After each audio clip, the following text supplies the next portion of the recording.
Pues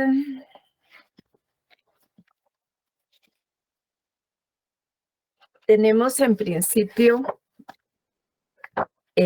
la explicación de cuál era la idea del contrato para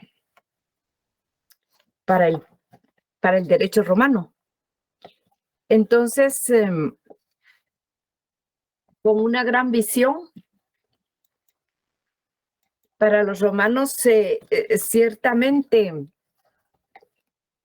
es un concepto bastante abstracto que engloba cualquier relación entre las partes en que se constituya, se modifique o se extinga una obligación.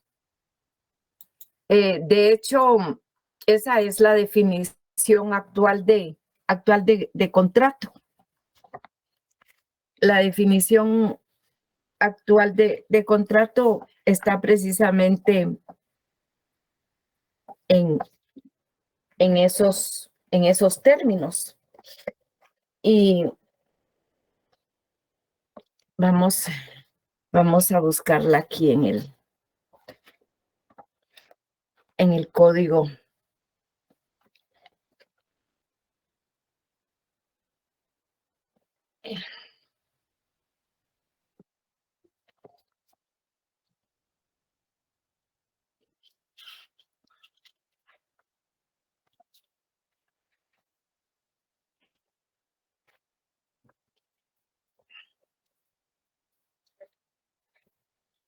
Que existe un contrato siempre y cuando las partes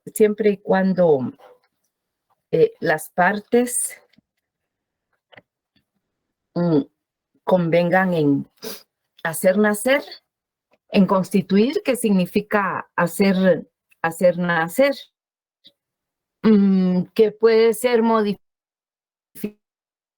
cuando ya existe un convenio entre las partes, pero se le está cambiando en algo, se está modificando. Y luego que el convenio, que la convención ponga fin a la relación jurídica que existía entre dos personas. Entonces, en ese sentido, encontramos pues que esa es la noción de contrato que tenía el derecho romano. La definición en el derecho moderno engloba cualquier relación entre las partes en que se constituya, modifique o extinga una obligación que no sea contraria a la ley ni a la moral. Luego vemos que para el derecho romano, el contrato estuvo regido en principio solamente por el jus civile. ¿Se recuerdan ustedes que era un derecho sumamente formal y sumamente riguroso? Y en principio solamente fueron admitidos los contratos que estaban regulados por el derecho civil. Sin embargo, ya en la etapa posclásico, sobre todo en el derecho de Justiniano, el núcleo del contrato está formado por el acuerdo de voluntad, es decir, que las dos partes acuerden y se pongan en un acuerdo en relación a la construcción o a modificar o a extinguir una relación jurídica, ahí se está dando el contrato. Luego, también los romanos reconocieron el pactum por medio del derecho honorario, que no estaba contemplado en el derecho civil, pero sí le dieron protección jurídica al pacto, que era realmente acuerdo de voluntades, pero era un acuerdo de voluntades que no estaba contemplado dentro del derecho civil. Por lo tanto, el derecho honorario sí que le dio protección a otros acuerdos que, si bien es cierto, no tenía el derecho civil, pero de todas maneras eran lícitos porque no eran contrarios a la ley ni contrarios a la moral, y por lo tanto a eso se le llamó pacto o pactum. Pero en el fondo, tanto el pacto como cualquier otra convención entre las partes, pues hoy constituyen un contrato. Luego de los contratos en particular que reconoció el derecho romano, estaba el de la fiducia, que ya desapareció de nuestra legislación porque fue absorbido por otras figuras en donde hay transmisión de los derechos sobre un bien inmueble o un bien de carácter mueble. Pero en principio, con la fiducia, una persona que se le llamaba fiduciante le confiaba la propiedad de sus bienes a otra persona que se le llamaba fiduciario, y para que en un plazo determinado, en un plazo establecido, le devolviera los bienes al mismo propietario o se los entregase a otra persona. Entonces, la fiducia realmente desapareció desde el momento en que Justiniano estableció toda la regulación en relación a la pignoración de los bienes, es decir, todo lo que se refiere a la prenda y a la hipoteca.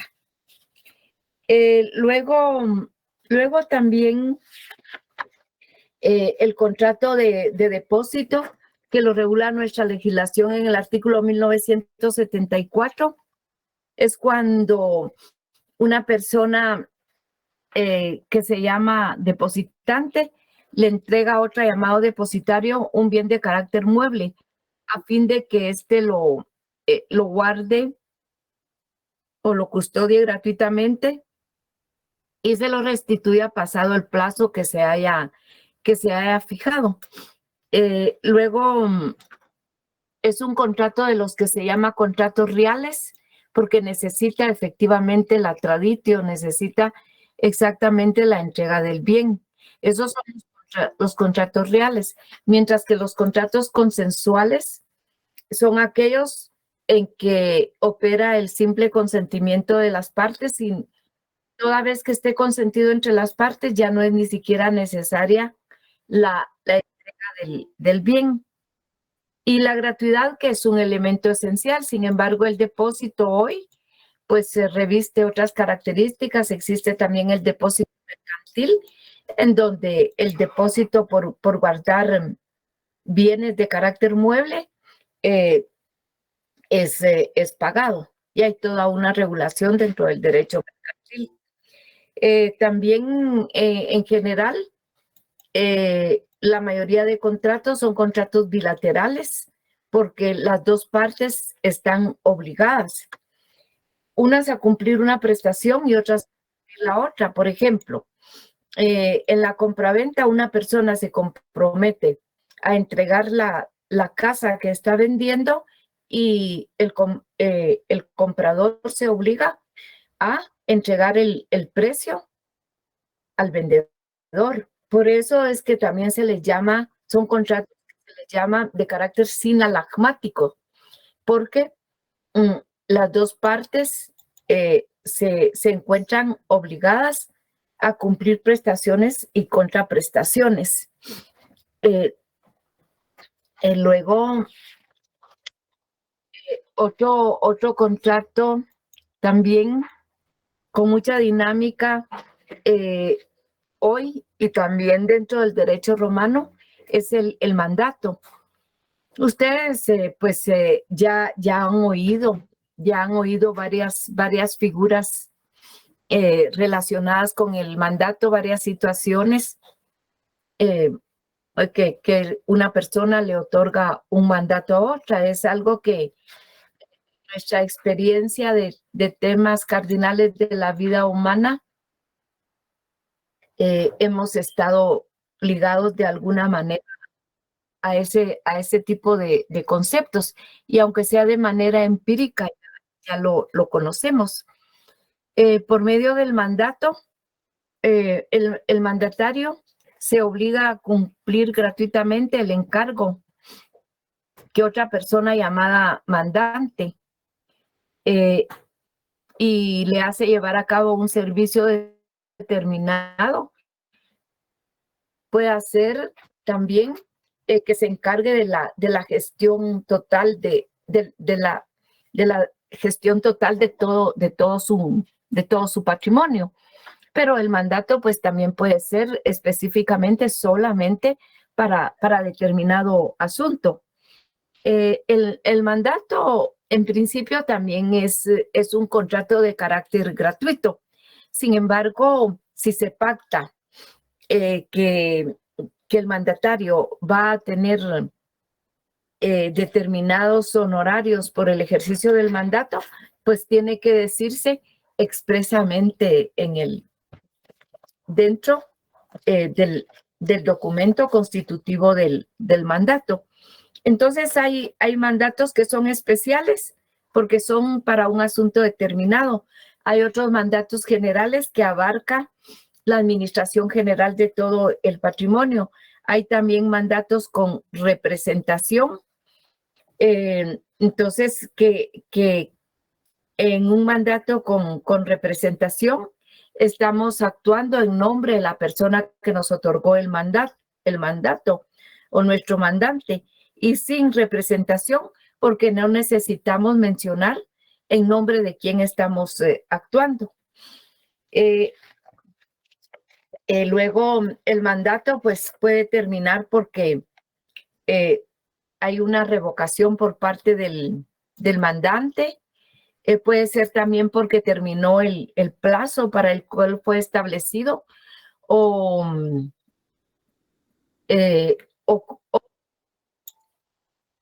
o porque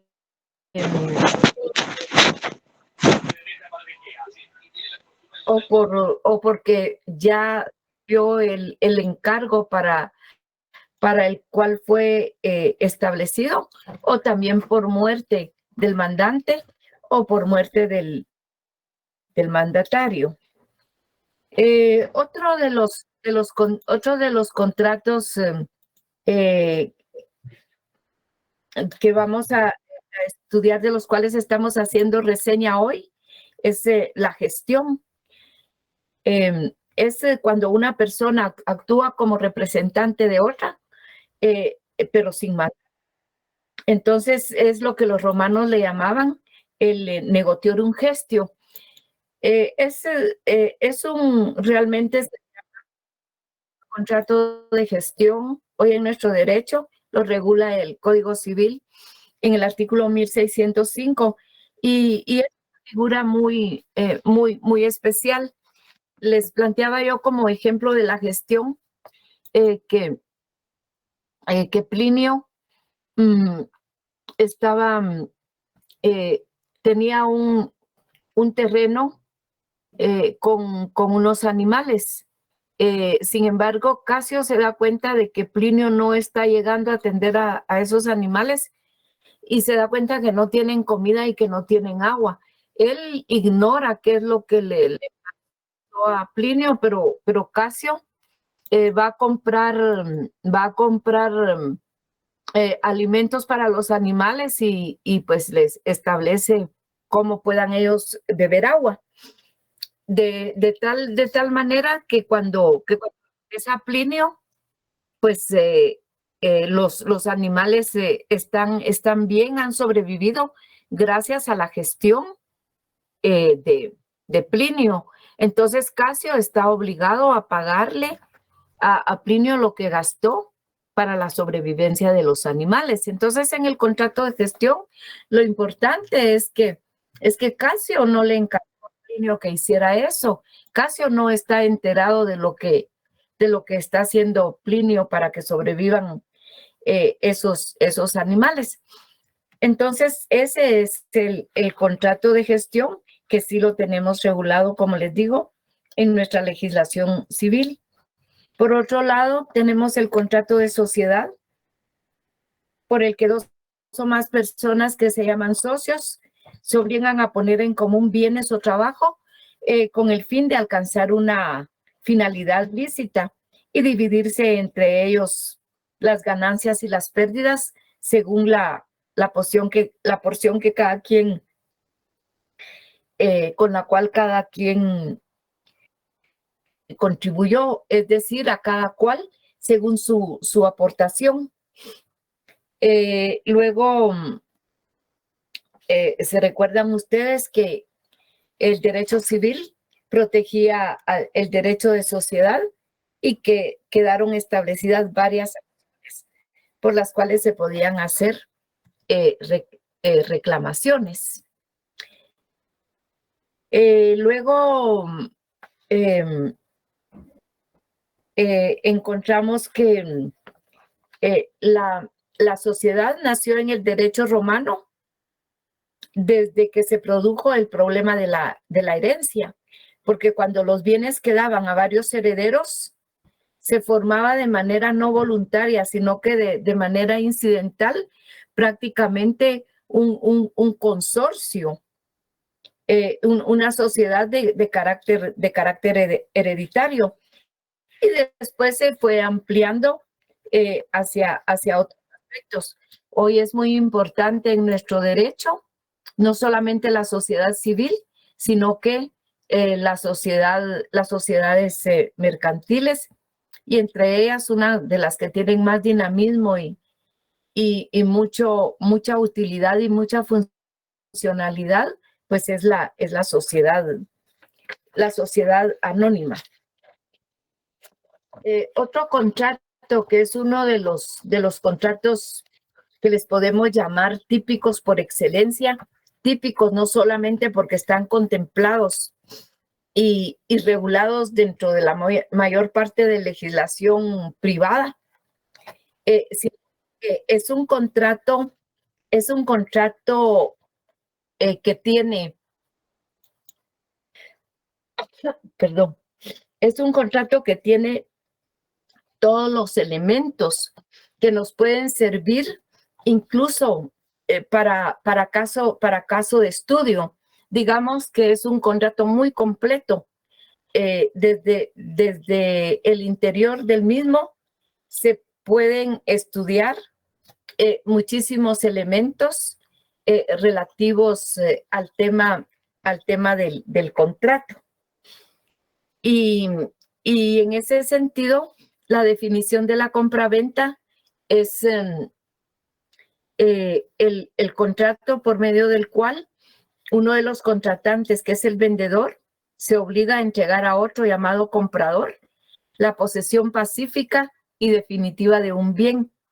Y este a su vez se obliga a pagar al vendedor una cantidad de dinero que es el pretium.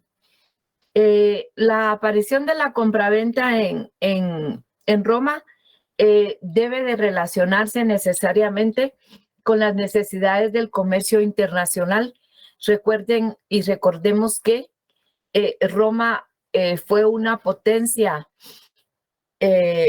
imperial que tuvo muchas relaciones comerciales con distintos puntos del mundo conocido de aquella época.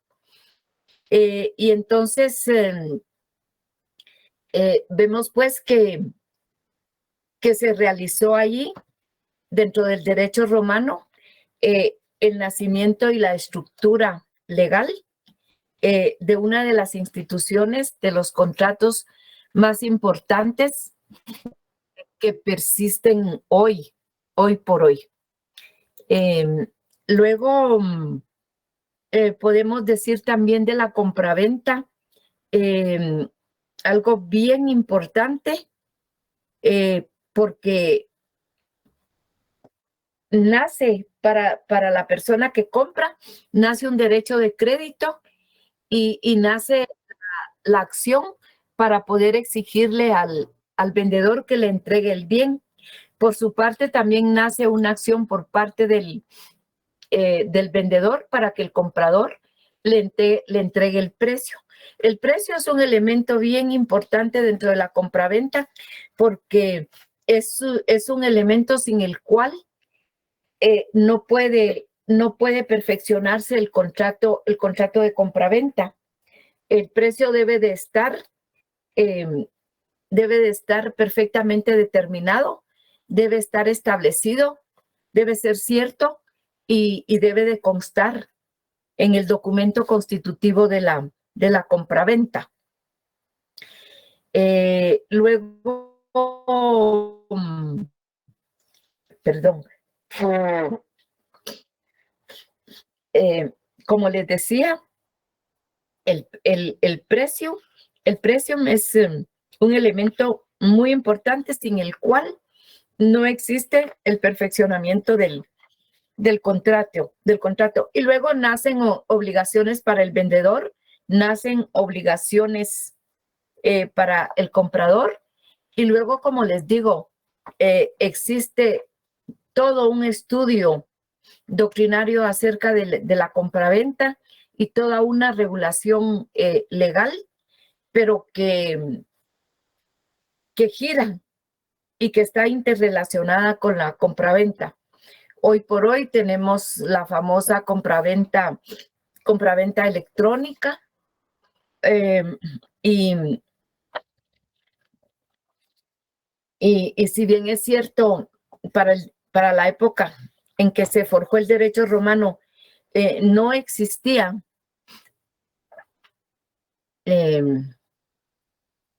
no existía medios tecnológicos como los tenemos hoy, pues la compraventa sigue siendo la misma. Lo que han cambiado son algunas modalidades de compraventa, pero el contrato típico sigue siendo la compraventa. Y entonces, como les digo, la compraventa puede revestir diferentes modalidades. El código civil tiene incluso y el código de comercio tiene modalidades, tiene varias clases de compraventa que casi siempre es un tema de preguntas para el examen privado o técnico profesional de quienes se van a graduar. Las clases de compraventa en el derecho nacional y en el derecho internacional. Entonces,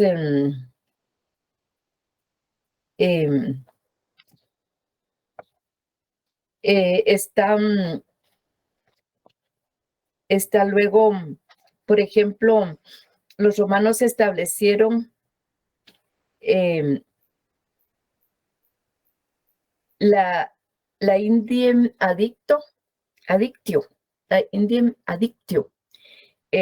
por lo que el vendedor se reservaba el derecho de vender el bien a un tercero que le ofreciera mejor precio en el ínterin, en el espacio en el cual estaba realizando la compraventa con el otro comprador. La ley comisoria también, que por medio de la cual el vendedor se reserva el derecho de rescindir la venta si el comprador no paga dentro del plazo determinado. El pactum diplicientiae de Displicente, que se rescindía la venta si en cierto tiempo el bien no era del gusto y no agradaba al comprador. Es lo que hoy se denomina y que sí existe en nuestra legislación, la compraventa a prueba. Luego, el pacto de retroventa. Por medio de el vendedor se comprometía a venderle a quien le había comprado el bien en un plazo determinado. El de retroventa sí es algo que está prohibido en nuestra legislación de manera expresa. Por lo tanto, es algo que, si bien es cierto que existía en el derecho romano, en nuestro derecho está prohibido.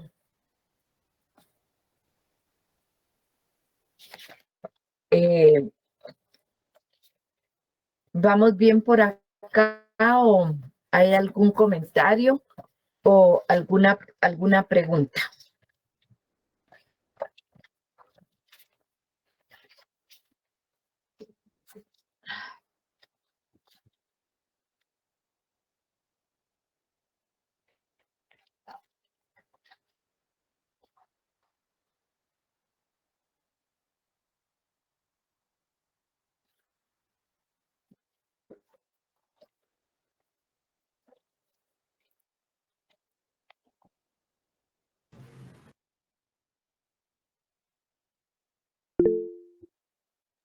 Lucrecia, adelante. Gracias, doctora. Buenas noches. Yo vine corriendo, entré un poquito tarde y no mucho escuché lo del mandato. Pero, ¿qué diferencia hay hoy en día entre un mandato y un nombramiento de representante legal? Que el mandato siempre da la idea de representación, pero el mandato es mucho más amplio que una representación, porque el mandato tiene como finalidad realizar determinadas actividades, determinados encargos que le da quien le otorga el mandato, que es el mandante. Y como les decía, puede haber mandato especial cuando solo es para un asunto concreto y determinado, y puede haber un mandato general que abarca la administración de los bienes, del patrimonio. En cambio, la representación es un acto de legitimación por medio del cual una persona representa a otra. En el caso de que esta persona no se encuentre en el país porque tiene la representación de esa persona, el mandato implica una representación si el mandato dice que es representación. Luego, la representación también la tienen los padres sobre sus hijos menores y actúan en representación de ellos sin que tengan ningún mandato. Las personas que son incapaces necesitan de un representante legal para poder actuar dentro del orden y de la vida, del orden normativo, de la vida jurídica. Necesitan de un representante legal, pero sin ejercicio de ningún mandato. Entonces, la representación y el mandato son figuras que están ligadas, pero son a su vez dos figuras que están, que son independientes también entre sí. Muchas gracias, doctora. No sé si lo pude explicar o si quieren alguna ampliación más.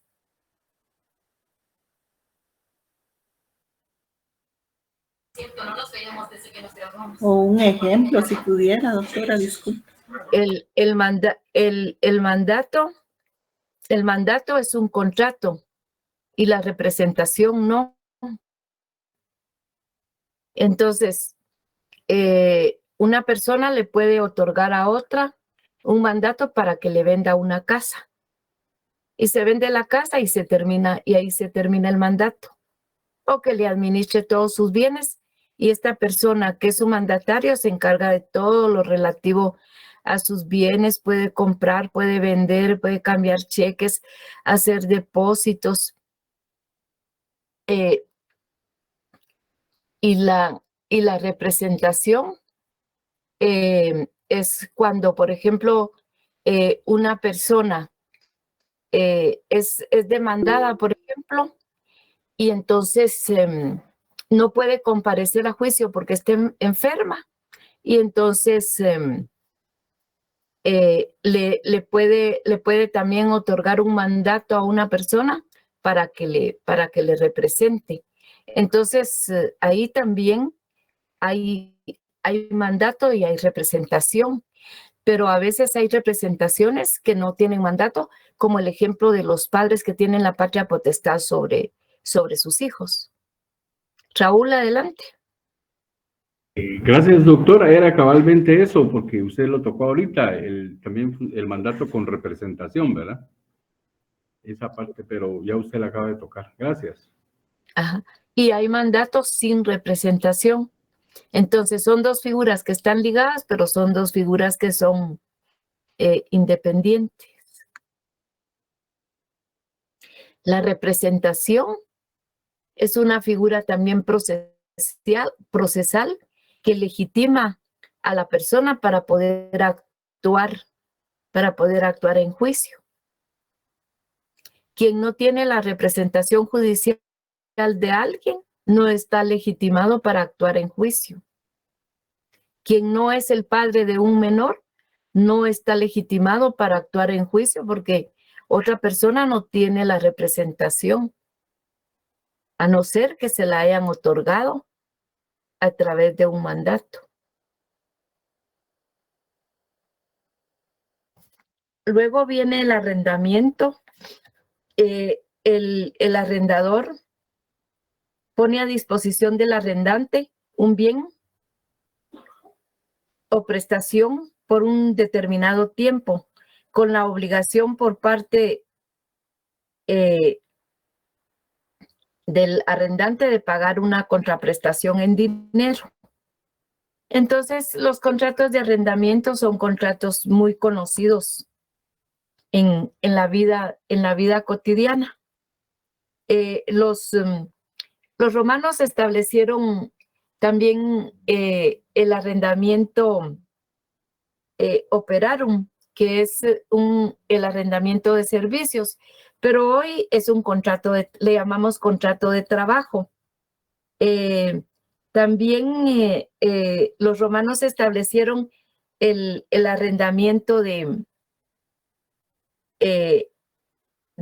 hacer una obra, operis facendi, de hacer una obra, pero hoy lo conocemos como contrato de ejecución de obra. Se separó de la figura general del arrendamiento.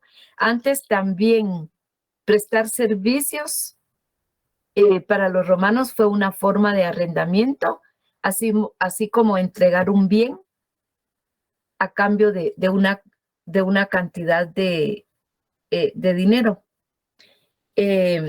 Luego, dentro del arrendamiento hay una figura muy importante que ustedes han oído mencionar. Algunos la habrán oído con este nombre y otros posiblemente no, pero sí saben del contenido.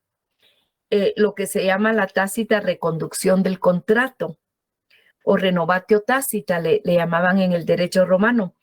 Y es que al vencimiento del término fijado, el arrendatario seguía gozando del bien arrendado sin oposición del arrendador y éste recibía la renta de manera que eso hacía que el contrato se prorrogase en las mismas condiciones y para sucesivos términos anuales. Esta tácita reconducción está regulada en nuestro Código Civil en el artículo 1887, solo que con una variante diferente al derecho romano, porque cuando el propietario de la casa arrendada recibe la renta, después de haberse vencido el plazo del contrato, entonces opera como que fuese un contrato por tiempo indefinido. Y luego, pues, que surgen obligaciones de las partes, tanto del arrendador o locator, como del arrendatario o conductor. El propietario de la casa tiene que permitirle al arrendatario el goce del bien, y si ese bien produce frutos naturales, pues le corresponderán a quien está gozando de ese bien. Por ejemplo, para hacer sencillo un ejemplo, si una persona arrendó una casa y en esa casa hay un limonar y el limonar produce muchos limones, pues le corresponden a esa persona que tiene, que está viviendo en esa casa, que está gozando, que la está usando y por lo tanto disfrutará de los frutos naturales que se dan en esa casa. Y luego también el arrendatario pues tiene que pagar la merced, se le llamaba en el derecho romano, que es el precio pactado, no abandonar el bien, restituir el bien cuando haya terminado el contrato y es responsable de los deterioros que sufra el bien.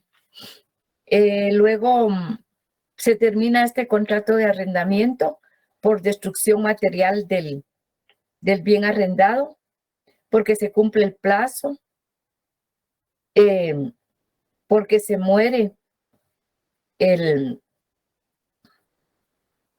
la persona que tomó en arrendamiento el bien.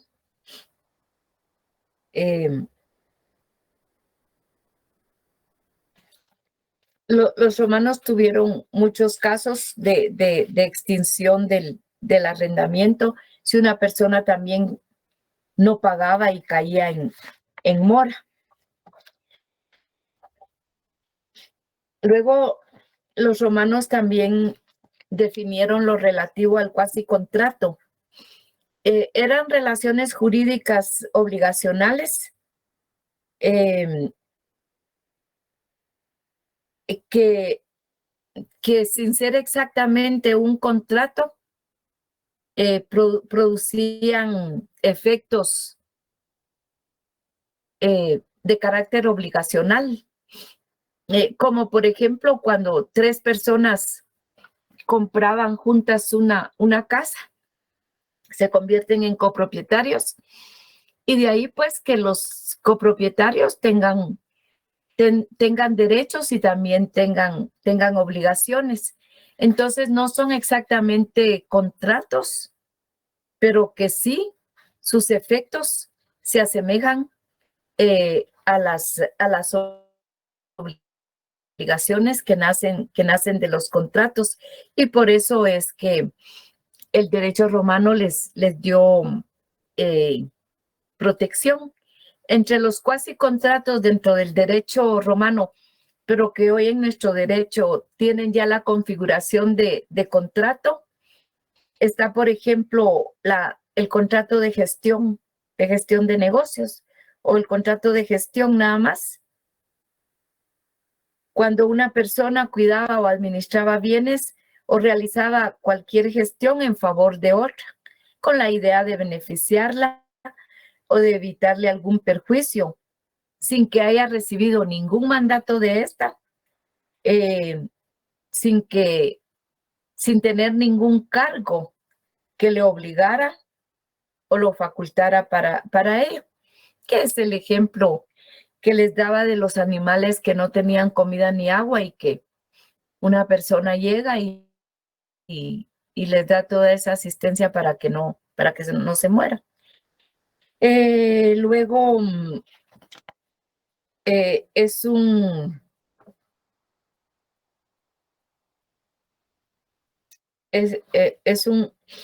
contrato hoy regulado en el artículo 1605 del Código Civil.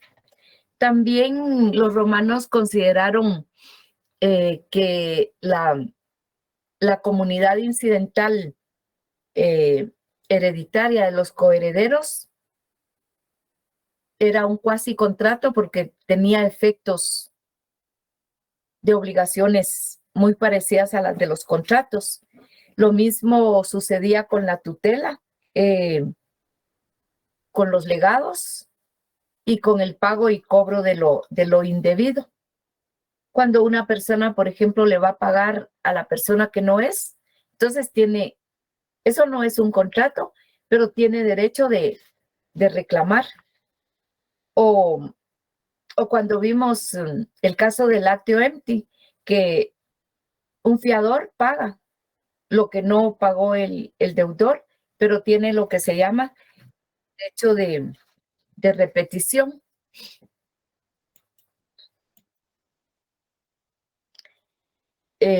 Luego hay un subtema importante relacionado con los contratos innominados. Los contratos innominados son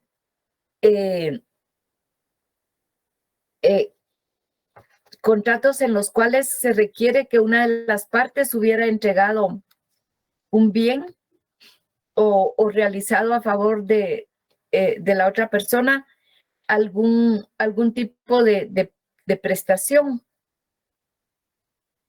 y que quedara como también la otra persona obligada a una prestación que se hubiese convenido. Entonces, el término innominado, ¿qué quiere decir para ustedes el término innominado?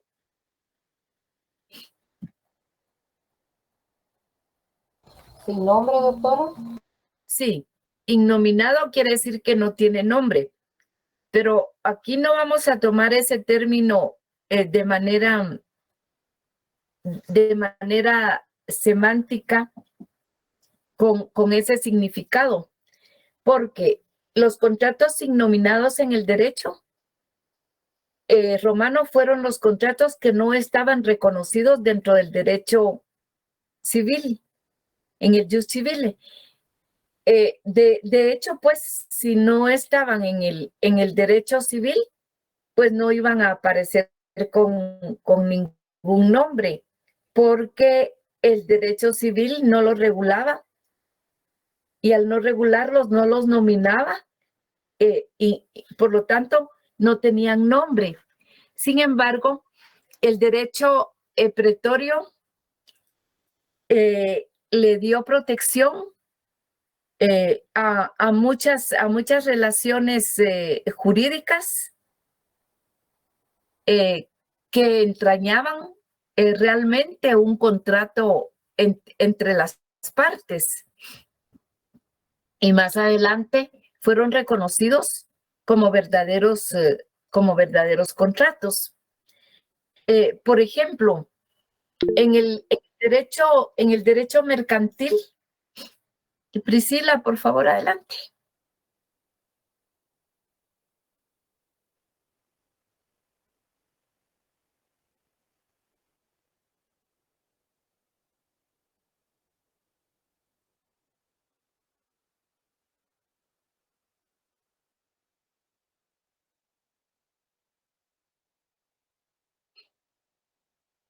Priscila, ¿has levantado la mano o fue por error?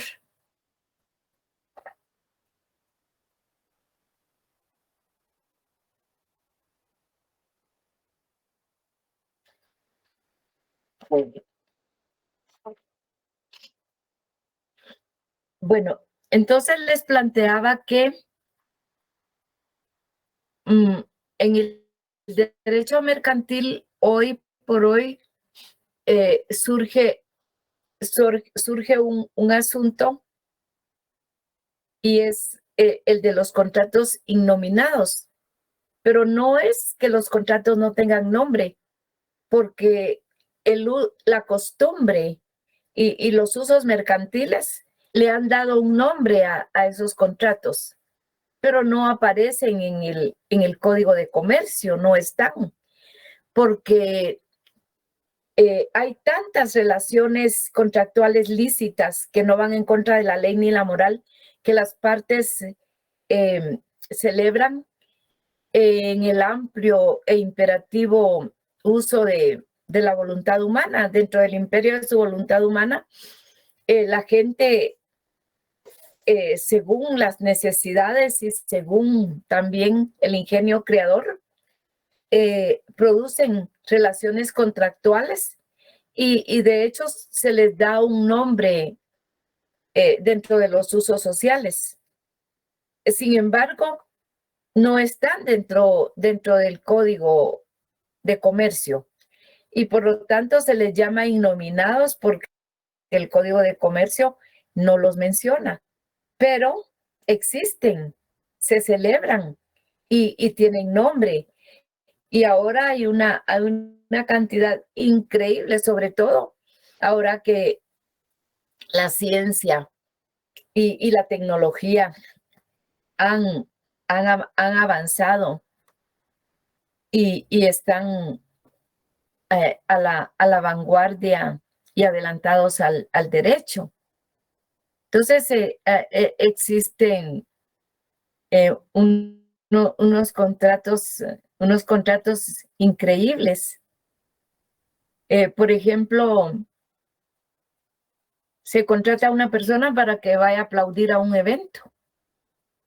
Entonces la persona se para y aplaude y las demás personas siguen el aplauso y con eso se logra pues que la gente también aplauda. Lo mismo podría ser para llorar en un velorio, aunque eso es muy antiguo. Y se contrataba gente para que fuera a llorar a los velorios.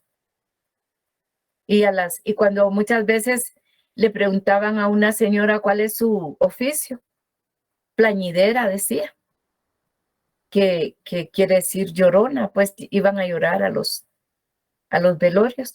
Y así hay una cantidad de contratos que surgieron de las necesidades mercantiles, surgieron en el derecho privado. El contrato estimatorio es un contrato que para el derecho romano era innominado. Raúl, adelante. Perdón, licenciada. No, es que en eso de los raros me recordé de uno que también hay en Europa. En algunas bibliotecas, usted puede alquilar a una persona para que platique un determinado tiempo con usted de algún tema. Así solo están disponibles, ¿verdad? Obviamente debe ser una persona que sabe mucho, ¿verdad? Claro. Sí, pues. Es una prestación de servicios, ¿verdad? Así es. O solo lo puede escuchar también. Depende Sí. Depende qué es lo que quieras. Si quiere ir a desahogar o hablar con él. Pues sí. Curioso. Sí. Todos esos contratos de franquicia de que ven ustedes que tanta tienda transnacional, esos son contratos, pues eran contratos que al principio no, esos surgieron en la posteridad de la creación del contrato. También el contrato estimatorio, pero hoy es un verdadero contrato. Yo creo que lo tenía por aquí.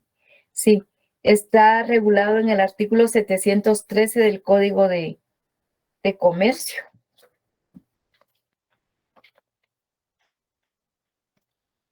Y Heidi, yo creo, Heidi, que esa pregunta yo ya les indiqué, no me importa volvérselos a indicar. Se va a evaluar para el examen final, esa es la preocupación de Heidi ahorita en el chat. Se va a evaluar la unidad 4 y 5 del programa oficial que coincide con las páginas del texto, de la página 185 a la 285. Ahí estamos. Entonces, el contrato estimatorio, como les decía, el propietario de un bien se lo entrega a otro para que lo venda. Tiene un precio tasado. La otra persona lo vende, obtiene una ganancia o no, y devuelve lo que no pudo vender. En términos coloquiales le llamamos contrato de. Ustedes lo saben bien porque es un contrato común.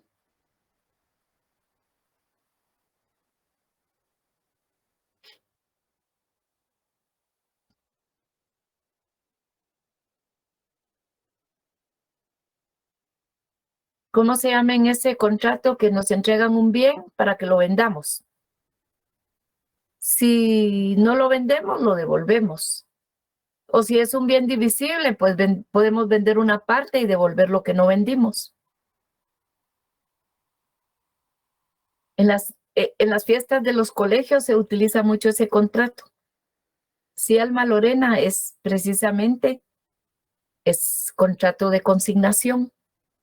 En consignación, la permuta también, cuando una de las partes le transfiere a la otra la propiedad de una cosa para obtener a cambio la propiedad de otra que sea de la misma naturaleza. Permuta, eso es el contrato de permuta. 1852 del Código Civil.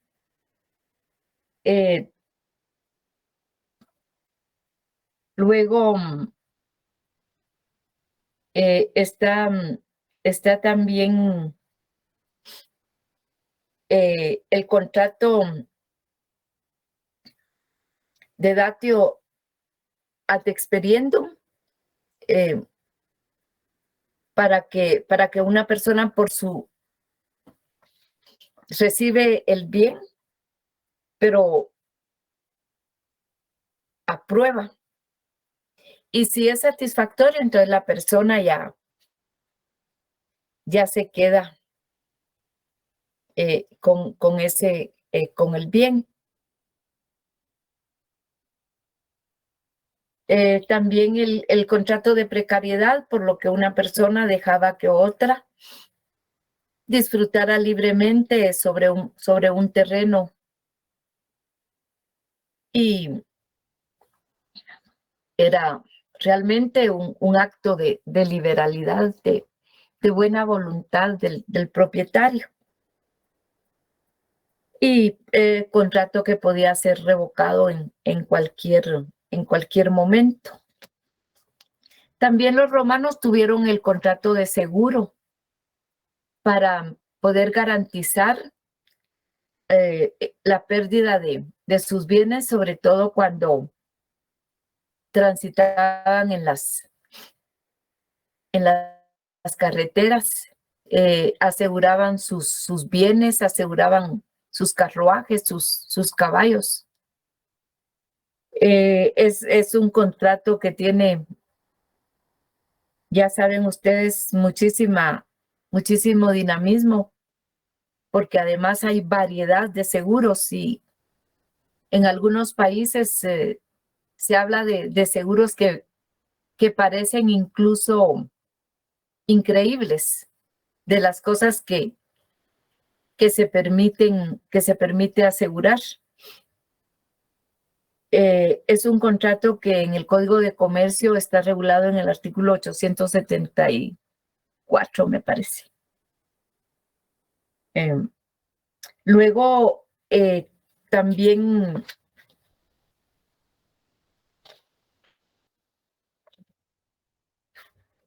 vimos, cuando vimos el tema de los préstamos como fuente de obligación de los contratos, vimos que también se puede prestar un bien de carácter mueble para que lo use otra persona y recibe el nombre de comodato. Luego, garantizar los créditos por medio de un bien mueble se le llama prenda, y garantizar el cumplimiento de un crédito u otra obligación con un bien inmueble que se le llama hipoteca.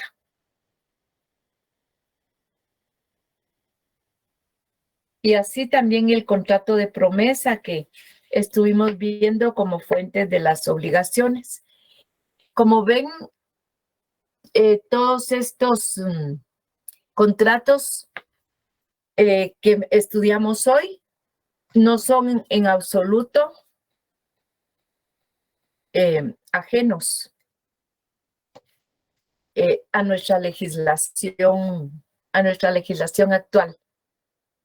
El tema de los contratos, ustedes lo van a estudiar como una clase que van a tener una asignatura con el nombre de contratos en el sexto semestre. Y ahí van a estudiar todos estos contratos y más contratos con sus definiciones, su naturaleza jurídica, sus elementos, las obligaciones de los elementos personales, las obligaciones de cada una de las partes. Van a entrar en detalle a estudiar cada uno de los contratos en particular. Y quisiera saber si hay preguntas o si hay comentarios, por favor. Con esto estaríamos terminando nuestra clase de hoy y también el último punto del programa.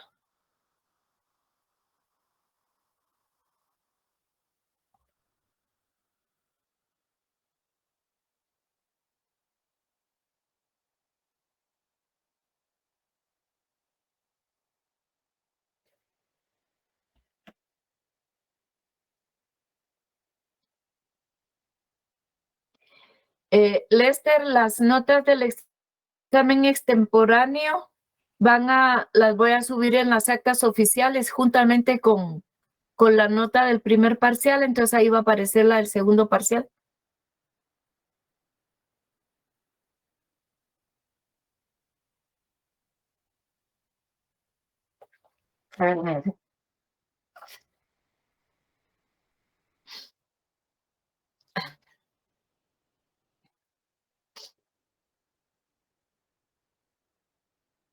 El examen oficialmente ya les mandé yo el calendario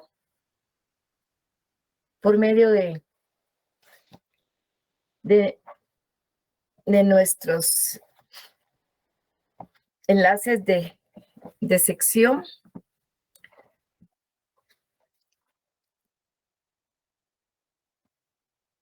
A ustedes particularmente por medio de Beth Castillo. Y sí, así es, Alma Lorena. A ustedes las gracias por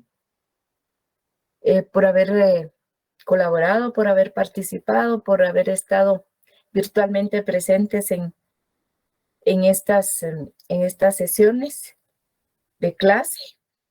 Y los exámenes oficialmente principian el 9. El nuestro lo tendremos el 16, ¿verdad? También a mí me da mucho gusto haber podido compartir con ustedes